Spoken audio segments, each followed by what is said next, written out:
Hi, I'm Mia. I took AP Psych my junior year, and in this video, I'm going to tell you some tips that helped me to be successful in AP Psych and some things you want to avoid. So first, I'll talk about what I wish I had known going into the class, and the first thing that comes to mind is definitely the amount of work.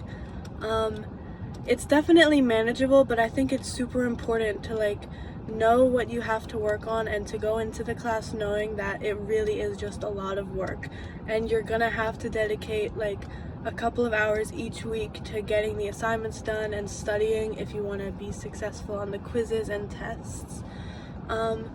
So there'll be an outline for every single chapter that you need to be working on, a discussion post,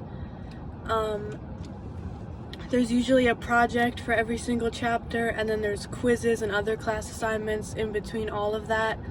And again, it's totally manageable as long as you're staying on top of all of it.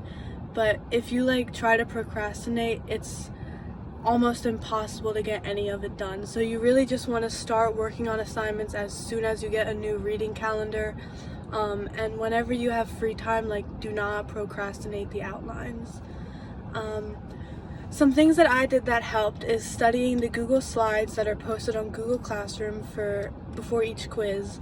I found that if I spent 40 minutes before a quiz day studying, then I would get a 9 out of 10 or sometimes a 10 out of 10 on the quizzes. They really helped a lot with all of the vocabulary and stuff.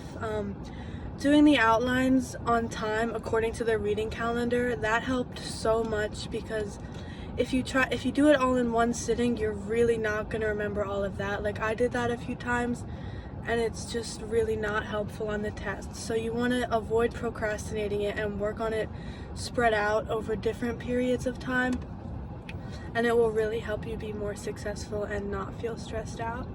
Reviewing with a friend helped me to be successful. There were a couple of times where me and Jade would go through the slides together and quiz each other, and that totally helped me.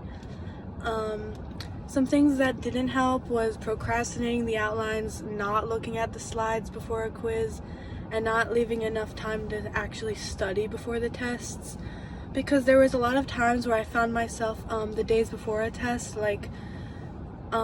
trying to finish the outline because I needed to get that done because that's graded, but I didn't leave myself any time to actually just study, because it's not enough to just do the outline. If you want to get a good grade on the test, you need to study after that too. So if you want to be successful, just know what you're getting into, manage your time, study the slides, do the outline on time, ask for help, and don't avoid the things that are causing you trouble.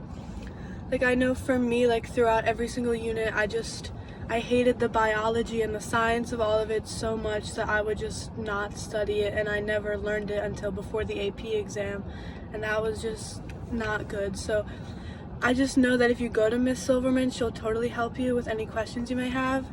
So just don't be afraid to ask for help. And yeah, so even though it was a lot of work and it was stressful at some times, AP Psych was definitely my favorite class I took this year. It might be my favorite class ever, and it was so worth it, even though it was hard sometimes. So as long as you manage your time well and you go into it with a positive attitude, I think that you'll have a lot of fun in this class.